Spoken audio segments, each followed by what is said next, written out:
अगर पड़ोस में हमीद के वालिद की तरफ देखते रहे तो कासिम के अब्बा का मसला खराब ही रहेगा।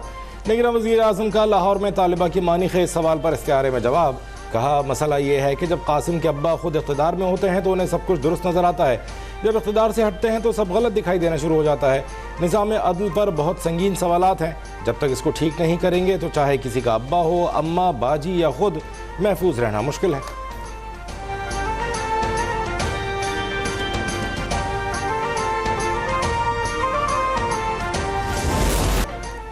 पीपल्स पार्टी आम इंतखाबात की तैयारियों में मसरूफ। पंजाब में इंतखाबात की हिकमत अमली, मुल्क भर में उम्मीदवारों को टिकट देने और मंशूर से मुतालिक मुशावरत के लिए CEC इजलास कल होगा। चेयरमैन बिलावल भुट्टो लाहौर पहुँच गए।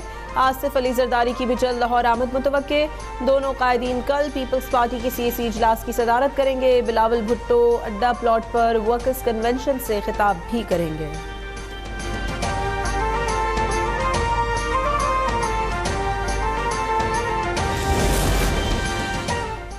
NA 127 से बिलावल भुट्टो के कागजात नामजदगी की मंजूरी का तहरीरी फैसला जारी। फैसले में शिकायत कुनंदा को मुतालिका फोरम से रुजू करने की हिदायत।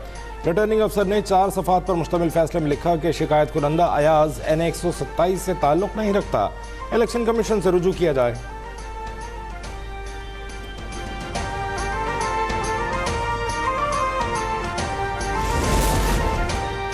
आम इंतखाबात 2024 के लिए शहबाज शरीफ के कागजात नामजदगी की मंजूरी के खिलाफ अपील दायर। शाहिद नामी शहरी ने मौक़िफ़ अपनाया कि शहबाज शरीफ सुप्रीम कोर्ट पर हमले के मास्टरमाइंड हैं। उन्होंने अपने वर्कर्स के जरिए हमला कराया। ट्राइब्यूनल रिटर्निंग अफसर के फैसले को कलअदम करार देकर शहबाज शरीफ को इलेक्शन में हिस्सा लेने से रोके।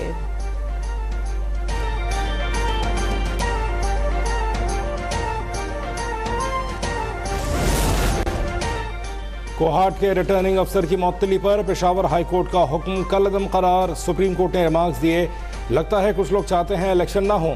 हाई कोर्ट के जज ने नोटिस करना भी मुनासिब न समझा, क्यों ना जुर्माना आयद कर दिया जाए। समझ नहीं आ रहा कैसे ऑर्डर जारी किए जा रहे हैं।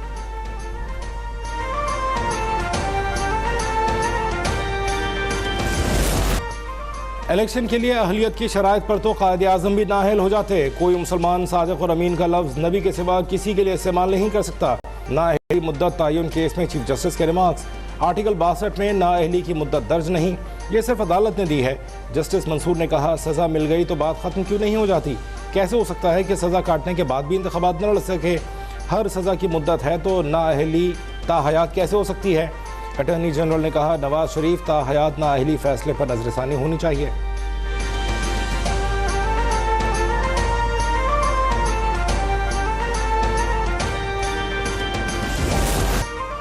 लाहौर में दोबारा मसनूई बारिश की कोशिश करेंगे। निगरान वज़ीर आला की गुफ्तगू। मुत्तहिदा अरब अमारात के महकमा मौसमियात की टीम से मुलाकात में मोहसिन नकवी ने कहा कि पहली बारिश का तजुर्बा कामयाब रहा। कई रोज तक लाहौर का एयर क्वालिटी लेवल 200 से कम रहा।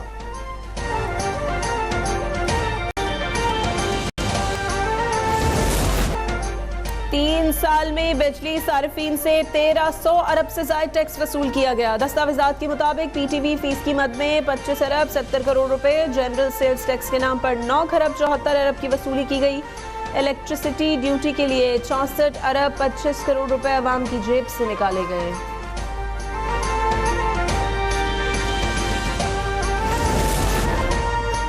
दिसंबर में 13.43% की कमी से तिजारती खसारा 1 अरब 70 करोड़ डॉलर रिकॉर्ड किया गया।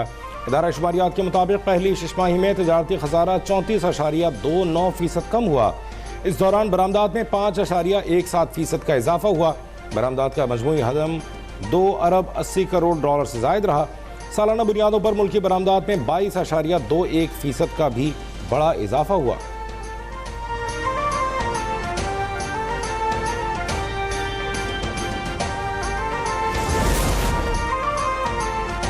करेंसी मार्केट में डॉलर महंगा हो गया। इंटरबैंक पे डॉलर 3 पैसे के इजाफे से 281 रुपए 89 पैसे पर बंद हुआ। ओपन मार्केट में 4 पैसे के इजाफे से डॉलर 282 रुपए 53 पैसे का हो गया।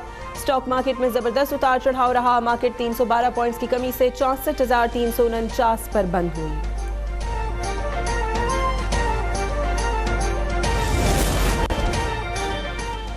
पाक बहरिया के ताउन से 12वीं बाराकोडा मश्क का आगाज हो गया। पाकिस्तान मैरीटाइम सिक्योरिटी एजेंसी के ज़ेर एहतमाम कराची में होने वाली मश्क का मकसद समुद्री जहाज़ों से तेल बहने के वाक़यात की रोकथाम के लिए अमली इक़दाम को बेहतर बनाना है। इफ्तिताही तकरीब में सिविल और मिलिट्री हुकाम के साथ नेशनल मैरीटाइम स्टेक होल्डर्स की शिरकत।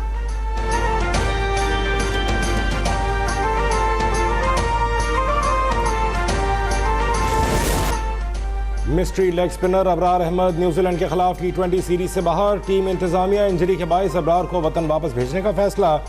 अबरार अहमद ऑस्ट्रेलिया के खिलाफ टेस्ट सीरीज में शिरकत से भी महरूम रहे। Left arm spinner Mohammad Nawaz को टेस्ट स्क्वाड से रिलीज करके T20 की तैयारी की हिदायत कर दी गई। न्यूजीलैंड के खिलाफ सीरीज का पहला मैच 12 जनवरी को ऑकलैंड में खेला जाएगा।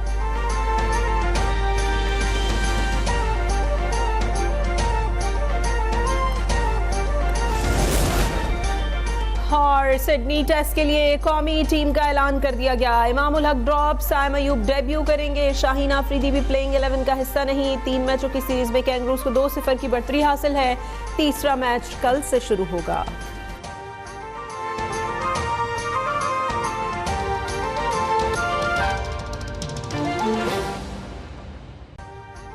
अभी सब्सक्राइब करें ताकि कोई खबर रह न जाए।